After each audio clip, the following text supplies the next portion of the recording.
Well, hello, Karen. How are you? I'm good. I'm good. Well, it's great to talk to you again. We enjoyed, well, we always like seeing you if we get to see you at the USA Film Festival here in Dallas. Okay. All right. Now I'm placing where you are. Yeah. Cool. Yeah, I haven't been there for a while, but I had a great time when I was there. Absolutely. Well, you've been a little bit busy. I have been busy. It's true. It's true. I'm just getting ready to leave for India, actually, so I'm excited about that. Oh, that's wonderful. Are you filming over there? No, I'm going over there just to travel around. I'm going to go with an old friend of mine, and we're just going to... I've been to India before, but I just wanted to go again. Oh, that's amazing. Well, you got to enjoy life, and you deserve a break, so that's awesome. Thanks. Well, we're excited to talk to you about the show. This is special. There's a lot of content out there that it doesn't touch us in the same kind of way. But you see something like this, and at first you think, well, this is an interesting concept. But then once you get into it, you really get into it, and so you must have thought, oh, I have to do this, right? Well, I've had a lot of experience in these arenas. I lost my dad, my mom, and my sister in the last couple of years. And my mom was under hospice care for, a couple of years. And my sister was also in hospice care. My dad was in hospice care right at the very, very end of his life, although it was very briefly because he went quite quickly compared to my sister and my mom. But, and I have some friends who are death doulas who work with people who are dying. So, it was a world that I am fairly immersed in. And I'm a Buddhist, and I study, in Buddhism you study, dying. There are many, many courses that you take studying the Buddhist perspective on dying. So I'm quite interested in the topic, and I was delighted to see that there was a show that was, we see lots of hospital shows, and we see a lot of people, dying on hospital shows, but very rarely have we seen a show that is really going into the process of dying and people dealing with dying and people's families dealing with dying. And so I thought, when I heard about it, and the producer of it is somebody I've known for years and years, who produced and I believe directed as well, a film that I made a long time ago with Peter Coyote. That sort of felt like, working with an old friend as well. Cynthia Aguirre, I did not know before I went to work with her, but she's just a delightful person. And, yeah. Oh, that's wonderful. I know you have great memories from every set that you're on, but was there a particular moment where you're just kind of looking around and just going, this is great. I'm glad I did this. To tell you the truth, it was a kind of I had an awful lot of dialogue, and I, to tell you the truth, when we were actually shooting, although I had a really good time with everybody, I had to stay very focused on what I was doing. There wasn't a lot of,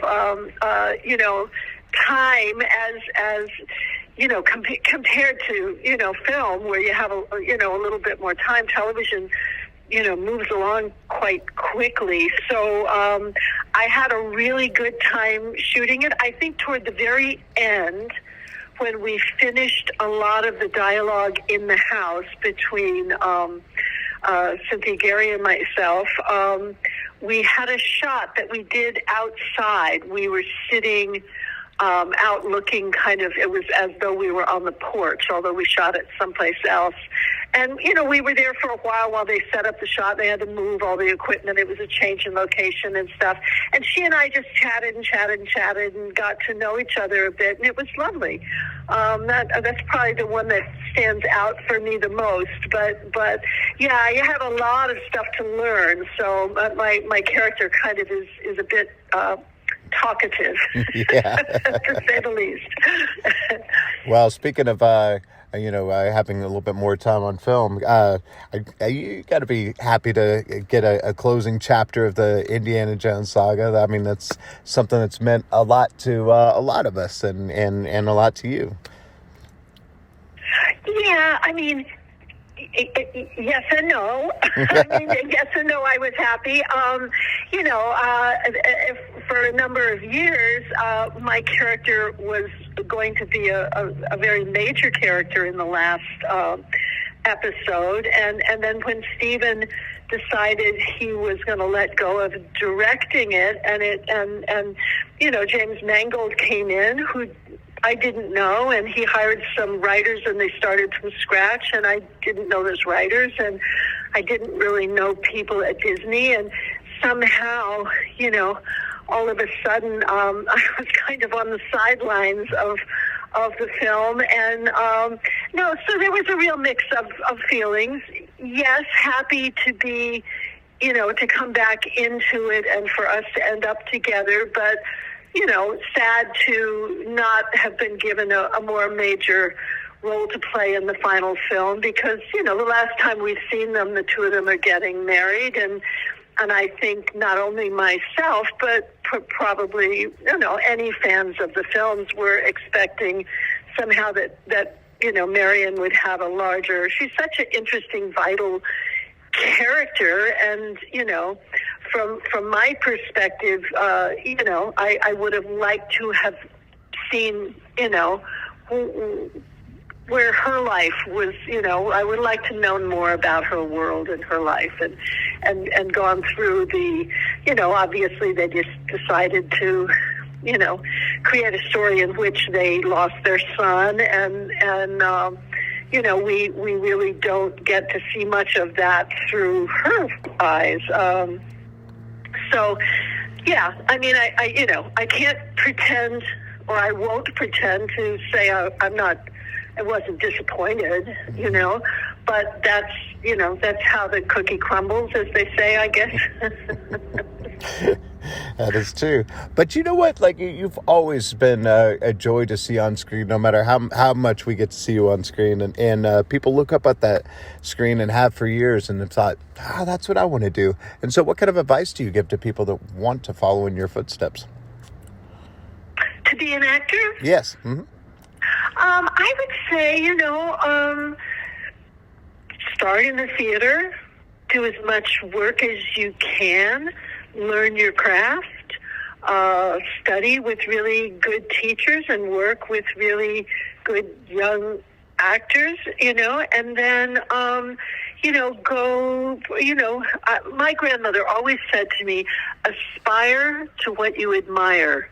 And it's been a very good little mantra for me in my life, so, if go about choosing the worlds and the kind of work that you really admire. If you admire films, work in films. If you admire television shows, work in television shows. If you admire, if you admire people who work in the theater, it's not to say that you can't do all of those things, but I think there's such a huge world of opportunities. When I started acting, there was theater, and there were, I think, 3 networks that had television shows. There was no such thing as streaming. There were no even cable shows. So, you had to. I fell in love with films because, from my perspective, and this remains true to today, although sometimes you get around this on streaming services and sometimes not, I don't like telling stories where you watch 3 or 4 minutes and then you have to deal with somebody, selling floor soap or, some sort of, pharmaceutical or something. I don't know. I don't think that's the way to tell a story. I like to get into the story. I mean, when I watch, even on a streaming service, something that breaks every 4 minutes and you have to watch a commercial, I'm like, I don't know. I just I cannot tolerate it, honestly. So I've tried to, that's another aspire to what you admire. I try to stay in the lane where you start the story and you're with the story all the way through. It just makes for a better experience from the audience, from my audience perspective, But going back to your question, I just think actors, they need to, first of all, be sure that this is something that they really want to do and know why they want to do it. And how they have to enjoy the concept of stepping into another person's shoes, taking on another person's problems and joys and struggles and anger and tragedy and if that's something that really is fascinating to you, chances are you will become a good actor. That's because that's what the job is. Absolutely, well said. It's not about getting famous, and it's not about blah blah blah. And it's some of those things might happen or might not happen. But if you love what you're doing, if you love telling stories and inhabiting other people's worlds, then you'll be a happy actor whether you become famous or not. I mean, I admire and love so many actors who have worked for 40, 50 years, and they've never become superstars or you wouldn't know their name, but they're fantastic actors. I think sometimes people get caught up on this, I'm going to become a famous actor kind of thing. And I think that's the wrong approach, personally. Absolutely. Well said. And before we let you go, my co-host, Drew Pearson, one of our great Dallas Cowboys, NFL legend, caught the Hail Mary, went in the Hall of Fame, wanted me to make sure that I asked you your Hail Mary moment, which is that moment in your life or career where you just had to go for it and it worked out for you. What do you suppose that was for you? Oh, gosh.